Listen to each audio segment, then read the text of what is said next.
Bonjour, nous sommes de retour en direct pour notre revue hebdomadaire de l'actualité avec le président du Parti populaire, Michael Modrikamen. Aujourd'hui, nous allons parler du parti Islam, évidemment. Nous allons aussi parler de la victoire électorale de Viktor Orban et d'allocations familiales et de plein d'autres sujets. N'hésitez pas à commenter en commentaire de cette, à questionner, pardon, à poser vos questions en commentaire de cette vidéo. Et nous y répondrons dès que possible. Michael Modrikamen, bonjour. Bonjour Nicolas. Eh bien, commençons par parler donc du parti Islam. Cette dernière semaine, le leader du parti Islam, Redouane Arrouch, a fait parler de lui, notamment avec la proposition de ségrégation sexuelle dans les transports en commun. Il y a aussi le fait qu'il ne veut pas de femmes tête de liste pour ces listes, pour les prochaines élections. Mais je crois qu'il faut laisser un grand crédit au parti Islam et à M. Arrouch. C'est qu'il n'y a pas d'hypocrisie chez eux. Ils affichent les couleurs.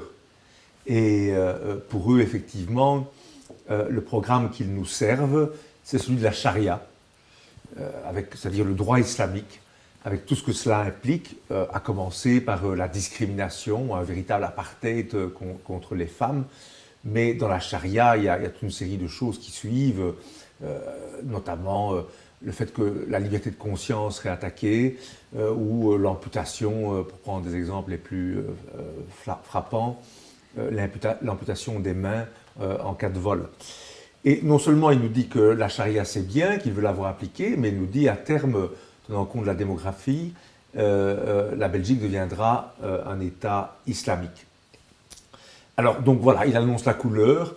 Mais cette fois-ci, il y a des réactions du monde politique. Donc il y a Richard Miller pour le MR, il y a Olivier Minguin pour Défi. Eux, ils veulent la laïcité. Alors, je voudrais rappeler que d'abord, le parti Islam revient ici, mais il date depuis 2011-2012.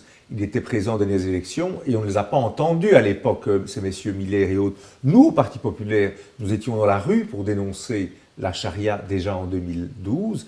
Et j'étais, je pense, le seul homme politique à être présent lors de l'installation du conseil communal d'Anderlecht pour justement dénoncer le parti Islam. Donc d'un côté, il y a nous qui sommes là depuis le début, et puis à côté, il y a le cœur des pleureuses ou ceux qui veulent un peu récupérer ce combat contre la charia.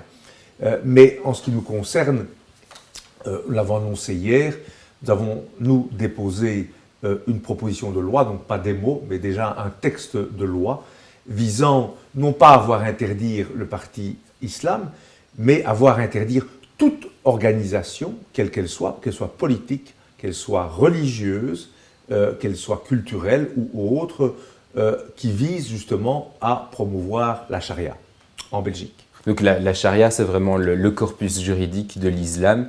Donc c'est vraiment ça que vous voulez combattre. D'autant qu'il faut le rappeler, les gens l'ignorent, c'est que la charia, elle a été condamnée par la Cour européenne des droits de l'homme dans une série de décisions de principe datant de 2001 et 2003, où la Cour européenne des droits de l'homme dit clairement que la charia et son corpus de règles sont contraires à la démocratie en Europe et sont contraires à la Convention européenne des droits de l'homme. Il ne peut pas y avoir de charia et de démocratie. Donc il y a une base juridique, parce que ce qui me gêne dans la plupart des propositions des politiciens, y compris Elio Di Rupo maintenant, et avant lui Georges-Louis Boucher, ces deux-là aimeraient utiliser la police, donc des interdictions pour interdire les rassemblements du parti Islam, et on peut se demander s'il n'y a pas un risque pour la liberté politique, même si on n'aime pas ce parti. D'un autre côté, ça pourrait se rendre. Donc nous allons beaucoup plus loin, et nous n'en prenons pas un parti en particulier, et je crois qu'il ne faut pas non plus dire que les partis liberticides devraient être interdits ou genre de choses. Je crois parce que là, on sent très bien que ça peut être une arme politique contre tous les dissidents, voilà. Quels qu'ils soient. Et demain, on pourrait très bien dire le Parti populaire, puisqu'il gêne l'establishment, on le voit interdire. Non, nous voulons cibler la charia, qui est un corpus de règles très précis, et nous voulons aller bien au-delà des partis politiques, en disant, si vous avez ce type de mouvement, qui veulent la charia, ils doivent être, ou qui promeuvent la charia, ils doivent être interdits, et leurs biens, cas échéant, saisis. Et deuxième mesure aussi que nous voulons mettre en place, c'est l'interdiction du financement par l'étranger des associations musulmanes. On sait que c'est un gros problème en Belgique et en Europe, ce financement par les frères musulmans, par l'Arabie saoudite, par le Qatar, qui est avec l'islam le plus rétrograde, lié notamment au wahhabisme, au salafisme et autres. Et nous disons, ça doit être fini ce financement par l'étranger, sauf à ce qu'il soit autorisé par le gouvernement. Certains de ces pays sont nos alliés. Ils ont beau être nos alliés. On voit bien que l'idéologie qu'ils ont promue jusqu'à présent est une idéologie extrêmement dangereuse. Et d'ailleurs, je note que la Belgique a retiré à l'Arabie saoudite la gestion de la grande mosquée de Bruxelles en dénonçant les conventions. Donc il y a quand même une prise de conscience. Alors je sais qu'il y a une évolution en Arabie saoudite avec le prince Bin Salman et ce n'est pas acquis. Et tant mieux, et on verra jusqu'où ça nous mène. Mais en tout cas, nous disons, nous, stop au financement par l'étranger. Et nous avons déposé une proposition de loi, donc pas des paroles en l'air. La proposition de loi a été rédigée, elle sera déposée à la reprise la semaine prochaine à la Chambre. Et on verra parmi tous les autres partis qui disent qu'ils veulent prendre des mesures, combien nous suivrons dans cette voie. Parce que c'est ça qui est assez encore exaspérant dans tout ce débat, c'est qu'on a effectivement encore des paroles en l'air. Si on veut inscrire la laïcité dans la Constitution pour se débarrasser du parti islam et de ce genre de groupuscule, ça va prendre des débats, ça va être interminable. Il faut dire, les citoyens n'ont pas un problème avec les religions. On n'a pas de problème avec le bouddhisme, avec aujourd'hui, en tout cas, le christianisme n'a plus de problème. Avec les chrétiens démocrates flamands. Avec les chrétiens démocrates flamands, avec CDH, enfin, lui, il fait longtemps qu'il n'est plus chrétien. Hein, il est au mieux humaniste, comme ils disent, avec tous les résultats que l'on voit. Nous n'avons pas de problème avec le bouddhisme, avec le judaïsme, etc. Il y a un problème avec l'islam en tant que religion, mais aussi mouvement politique qui veut voir imposer une vision à la société. Si l'islam, ça ne devient qu'une question pour les musulmans uniquement de croyances personnelles, privées, de coutumes, on n'a pas de problème avec cela. Hein. Mais c'est lorsqu'il y a empiètement, ça se fait public. Donc on n'a pas un problème de laïcité ou de rapport avec la religion, on a un problème avec l'islam et avec la charia, il faut le dire. Et les citoyens dans ce pays ont un problème avec l'islam et avec la charia et pas avec les autres religions. Voilà qui est dit. Ça nous permet alors aussi d'aborder la question de Viktor Orban, qui a eu une victoire électorale écrasante en Hongrie ce dimanche. Exactement. Et on peut que s'en réjouir, hein, parce que c'est une victoire du peuple, c'est une victoire des mouvements qui sont très proches de nous au niveau des idées, avec une défense des frontières, avec une défense de l'identité nationale, avec un refus des diktats européens.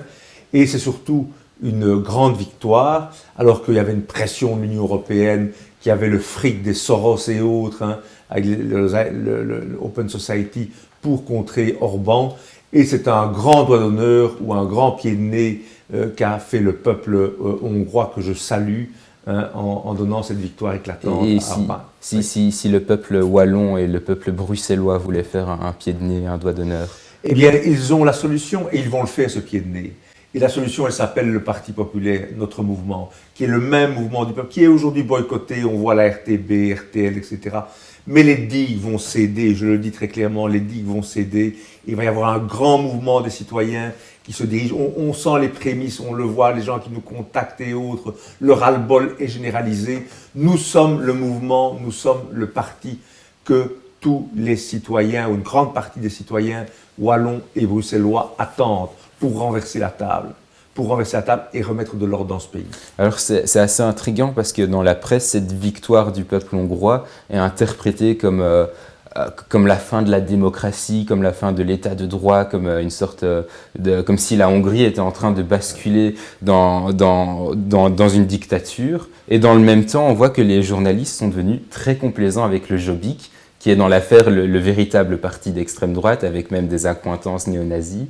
C'est difficile de s'y retrouver quand même. Orban est le parti d'Orban est un grand parti démocrate, hein, certes conservateur, certes populiste, comme diraient certains, mais démocrate, et à ma connaissance, pas du tout extrémiste, ni antisémite, ni raciste, alors que, vous l'avez souligné, Jobbik, lui, est un vrai parti raciste et antisémite, il s'affiche. Mais là, tout d'un coup, c'était les darlings de la presse. Oui, mais bon. Parce qu'ils se sont recentrés. Écoutez, ils peuvent être centrés. On sait que c'est fluctuant, mais en tout cas, dans le chef d'Orban, nous réaffirmons que c'est un parti démocrate qui fait partie d'ailleurs du groupe PPE. Donc, le CDH au niveau européen. Dont le CDH fait effectivement partie, même si ça les dérange.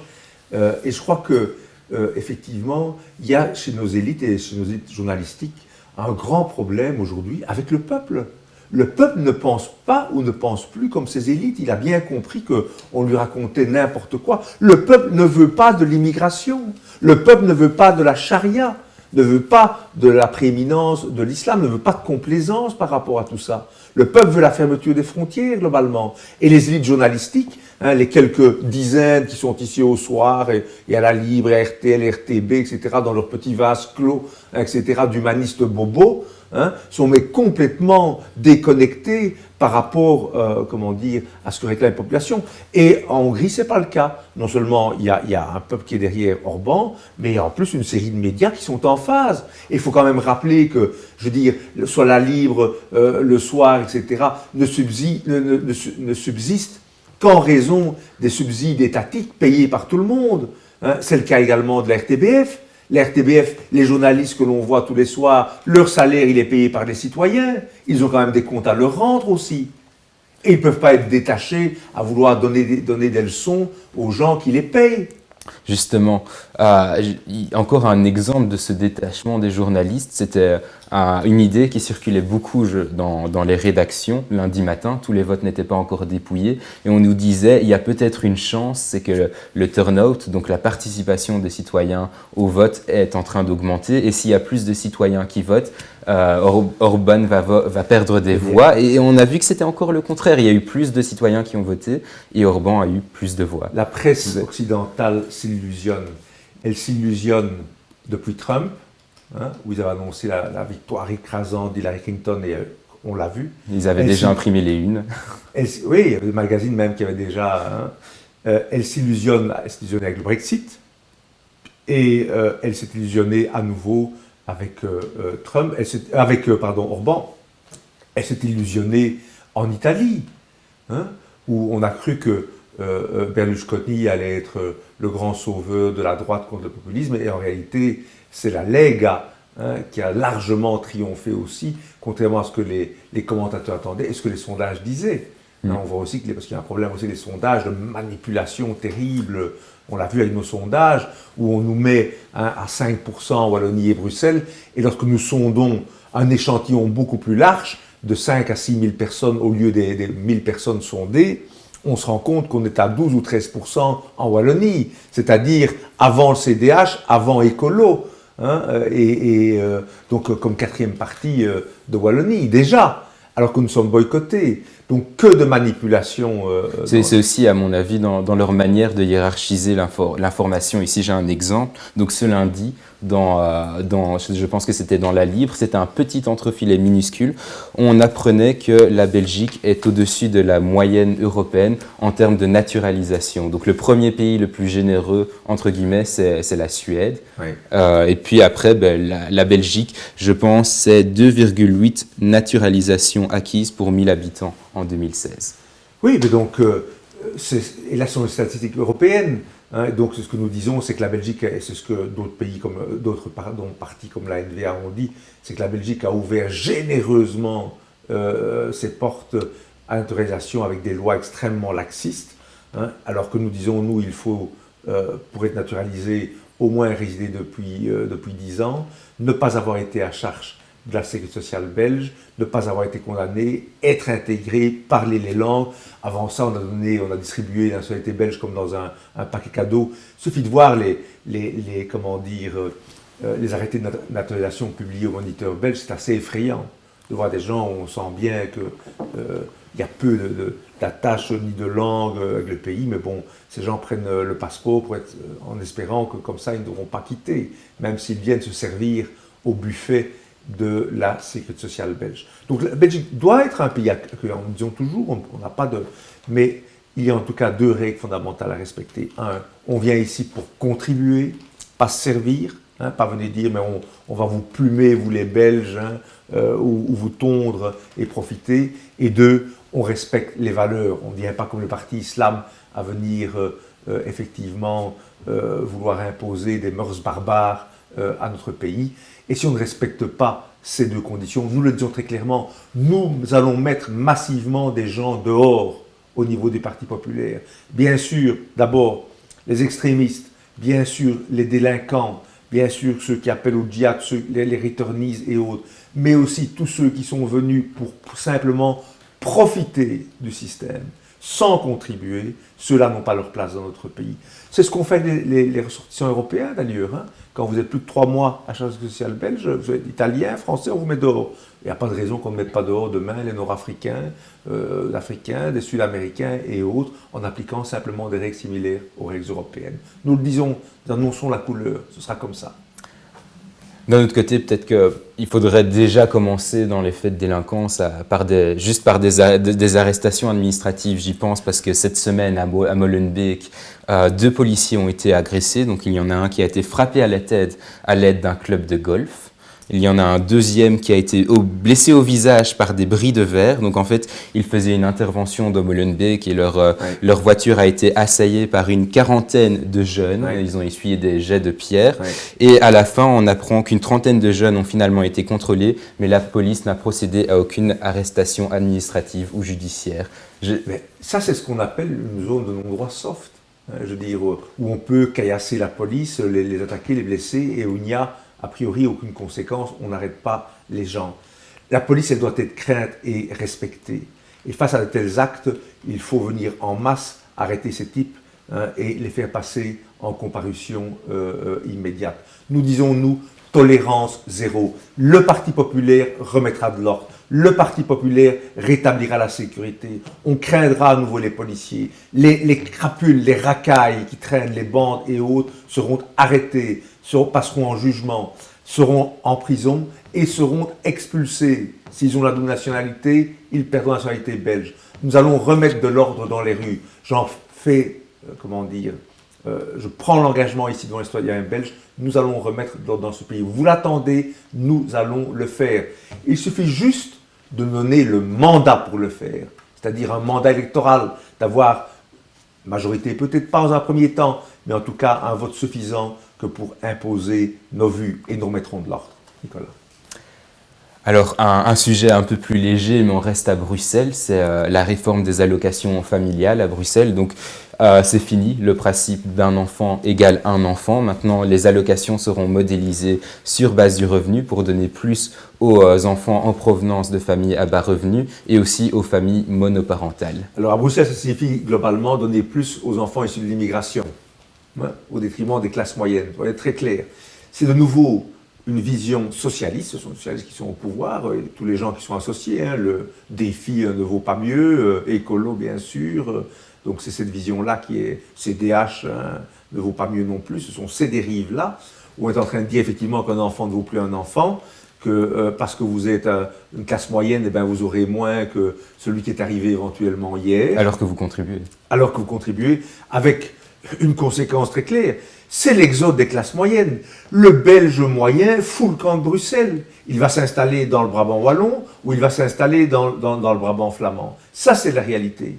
Et il ne restera à Bruxelles que les gens extrêmement riches, quelques-uns dans le ghetto de Olivier-Saint-Pierre, Saint-Lambert, Ducle, un petit peu Watermal, etc. Et puis tout le reste, une ville paupérisée, tiers-mondisée, de laquelle les Belges ordinaires, ou les classes moyennes, si vous voulez, se seront enfouis. Donc il y aura les riches et les pauvres. Et plus rien entre. Et plus rien entre. Voilà. Et donc ça, c'est le résultat des politiques socialistes qui sont menées. C'est évidemment inacceptable. Et donc justement, le philosophe Drieu Godfriedi posait sur Facebook la question « Où est l'opposition face à la socialisation des allocations familiales à Bruxelles ?» Il a tagué le MR, mais je n'ai pas vu de réponse. Eh bien, il a tagué le MR. Eh bien, l'opposition, elle est là. Elle peut se marquer au niveau du Parti populaire. Nous sommes la seule et véritable opposition à ce socialisme rampant, à ces idées misérabilistes, effectivement, à ces idées égalitaristes qui sont en train de miner notre société. C'est insupportable. Et je veux dire, les conséquences terribles, c'est que Bruxelles est en train de devenir une ville du tiers-monde. Entre d'une part, comme on disait, les quelques ghettos de riches, quelques ghettos aussi bobos, les gens, autour de Flagey et autres. Oui, Sainte-Catherine, ou de Sainte-Catherine, et le reste, une ville du tiers-monde qui est subsidiée grâce à l'argent qui vient du reste du pays. Aussi simple que ça. Et donc, nous opposons évidemment totalement à cette vision. C'est le moment de rappeler à tous ceux qui nous écoutent de ne surtout pas hésiter à poser des questions en commentaire de cette vidéo. Et nous allons aborder, je pense qu'il nous reste quand même encore assez de temps, la question de Facebook. Donc aujourd'hui, le CEO de Facebook, Mark Zuckerberg, a été auditionné par le Congrès américain, justement, sur les affaires de vie privée, de données. Ça a été rapporté par la presse belge. On a rapporté certaines questions qui ont trait justement à ces affaires de vie privée, mais on n'a pas parlé de la liberté d'expression alors qu'il y avait des sénateurs, justement, qui ont abordé la question de la censure sur Facebook. Donc Facebook qui censure des pages de droite, des pages catholiques, conservatrices. Oui, il y a trois choses à dire. D'abord, je pense que cette histoire de vol de données, comment dire, beaucoup de gens s'en foutent. Qu'on les cible parce que simplement on a pu dire qu'ils étaient plutôt à gauche ou à droite et qu'après il y ait des publicités ciblées. Je crois qu'il suffit de voir l'indifférence globale. De nouveau, ça agite quelques personnes, mais globalement la population n'est pas concernée. Un. Deux, quelle hypocrisie! Parce que si effectivement Cambridge Analytica a pu prendre ces données pour cibler au profit de la campagne de Trump, en allant chercher les données, il faut quand même rappeler que lors de l'élection d'Obama en 2014, tout le monde s'est réjoui du fait qu'il avait utilisé les mêmes données. Et là, à l'époque, Facebook avait transmis volontairement les données de ses membres à l'équipe de campagne d'Obama. Donc c'était encore beaucoup plus grave. Mais là, personne n'a rien dit. On a trouvé que c'était le génie Obama qui utilisait les réseaux sociaux. Et ça implique aussi d'ailleurs l'idée que, vous savez, une partie de la gauche est libérale au sens gauchiste ou gauchisant du terme, ne sont toujours pas remis. Ils croient toujours qu'ils ont perdu le Brexit ou l'élection de Trump ou demain parce que simplement on utilise Facebook ou autre. Ils ont perdu parce que leurs idées ne convainquent plus la population. C'est ça qui est assez révoltant quand on lit toutes ces opinions qui sont dans la presse bien admises et tout. Apparemment, les peuples américains, aussi le peuple britannique pour le Brexit, vu qu'ils ont des liens avec Cambridge Analytica, ce seraient des moutons manipulés par des sortes de data scientists. Je crois simplement que la population occidentale a compris que les idées de gauche, d'égalitarisme, d'ouverture des frontières menaient tout droit à la catastrophe et ils n'en veulent plus. Et donc ces élites, leur franc, si vous voulez, n'est toujours pas tombé sur les causes de leur dérélection et de leur échec. Et puis il y a un troisième point que vous avez souligné qui est très important, c'est qu'on sait que les Facebook, les Google et autres viennent de la côte ouest, ils le reconnaissent d'ailleurs, qui est très majoritairement de gauche, voire d'extrême gauche, et il y a toute une forme de censure, sur Twitter, sur Facebook, au travers des manipulations, des algorithmes, pour justement censurer les idées de droite au profit des idées de gauche, et c'est extrêmement grave. Et ces dérives, si elles ne sont pas corrigées, vont faire que demain on va traiter Facebook, Google comme des utilities, c'est-à-dire qu'elles sont régulées, comme l'ont été, ou démantelées, parce qu'elles ont une telle influence, effectivement, sur la perception que nous avons des choses, qu'elles doivent être absolument neutres. Elles ne peuvent pas être entre les mains, au totem des gauchistes. Donc, nous avons un véritable problème de démocratie. Et d'ailleurs, je pense que c'est le sénateur Cruz qui a dit ok, vous avez des modérateurs, mais qui modère vos modérateurs? Où sont vos règles? Où est la transparence des règles? Quand on a demandé à Zuckerberg, vous censurez le hate speech. On lui a demandé, en fait, c'était Ben Sasse, pouvez-vous définir le hate speech? Il en était évidemment incapable. Non, il en était Et donc, incapable. c'est ouvrir la porte à toutes les dérives. En tout cas, je peux dire, nous sommes très attentifs à ça, et j'espère que les conservateurs américains sont très vigilants. On sait par exemple que depuis que Facebook a changé l'algorithme, comme par hasard, CNN a beaucoup plus d'engagement. CNN, c'est vraiment le fake news par excellence du mainstream média avec des histoires, alors que l'audience du président américain et les engagements ont été divisés par deux. Donc on sent bien qu'il y a là derrière une volonté de censure ou de redirection. Et il y a cette citation justement du sénateur républicain Ben Sasse qui est assez intéressante. Oui. Il a dit à Mark Zuckerberg « Je pense que la violence n'a pas sa place sur votre plateforme, les trafiquants sexuels et les trafiquants d'êtres humains n'ont pas leur place sur votre plateforme, mais les débats vigoureux, oui, les adultes doivent s'engager dans des débats vigoureux. » Évidemment, et pour qu'il y ait débat, le débat passe par des choses qu'on n'a pas nécessairement envie d'entendre, ou qu'une partie. Donc c'est ça la démocratie. Hein, on rappelle que la Convention européenne des droits de l'homme, qui garantit la liberté d'expression, elle dit, elle vaut bien sûr pour les idées communément admises, mais elle vaut surtout pour les idées qui choquent. Hein, les idées qui, comment dire... C'est pas pour dire la météo. C'est pas pour dire la météo, et c'est ça. Et il faut que Facebook ou que Google ou autres garantissent une véritable neutralité de leurs algorithmes à cet égard. Alors, je pense qu'il nous reste 3 minutes. Oui. C'est l'occasion pour moi de rappeler à tous ceux qui nous écoutent de ne surtout pas hésiter à poser des questions en commentaire de la vidéo. Et j'ai quand même déjà une petite question. Donc, hier, mercredi, Trump a commis un tweet. La Russie promet d'abattre tous les missiles tirés en Syrie.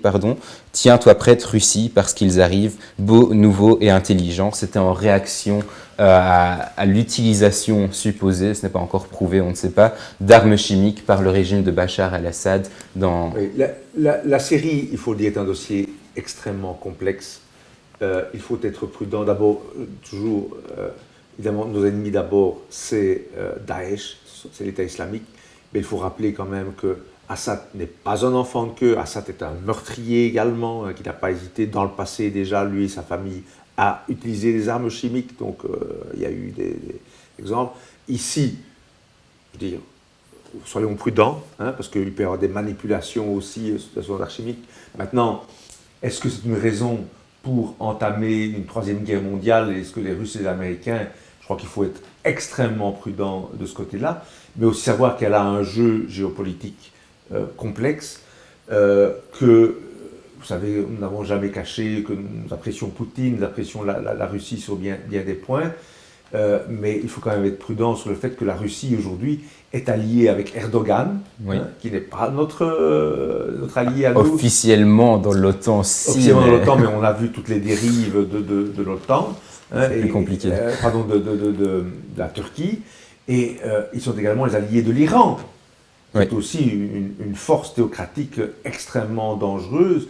Donc, à la fois, nous ne sommes évidemment absolument pas pour l'escalade, nous sommes au contraire pour l'union des Américains et des Russes si possible, mais il faut aussi voir que les Russes aujourd'hui sont alliés avec donc, Erdogan et avec l'Iran et avec les Chinois également, qui ne sont pas nécessairement nos amis. Bien. Donc j'espère la désescalade, mais je préférerais une union forte de la Russie avec les États-Unis plutôt qu'avec ces régimes. Et je répète, aussi, ne faisons pas de Bachar el-Assad non plus une victime.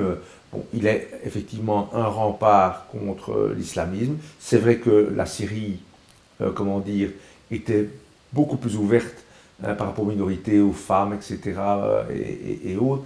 Mais ça ne veut pas dire qu'il n'avait pas des pratiques d'assassin, que ce n'était pas un dictateur également. Donc il faut être prudent, faire attention face à l'émotionnel et rester pratique et réaliste. Exactement, et voir les intérêts des uns et des autres. Alors il nous reste une petite minute. Oui. On a parlé du parti islam, de votre proposition de loi contre la charia, Oui. mais vous avez aussi lancé une pétition, vous pouvez... Oui, donc non seulement nous avons fait une vidéo et une pétition, donc nous allons déposer cette proposition de loi, mais ce serait bien que quelques dizaines de milliers de citoyens viennent la signer pour l'appuyer et montrer que non, la charia ne passera pas en Belgique, non, la Belgique, n'a pas vocation à devenir un État islamique. Et je dis aux gens, si vous ne bougez pas pour ça, vous ne bougerez pour rien. Je veux dire, vous et vos enfants, paieront le prix à terme de l'inaction, de la faiblesse face à ces dérives. C'est maintenant qu'il faut montrer le coup d'arrêt, la fermeté, et de dire stop à l'immigration, stop à ces idées style de charia et autres qui n'ont rien à voir avec nous.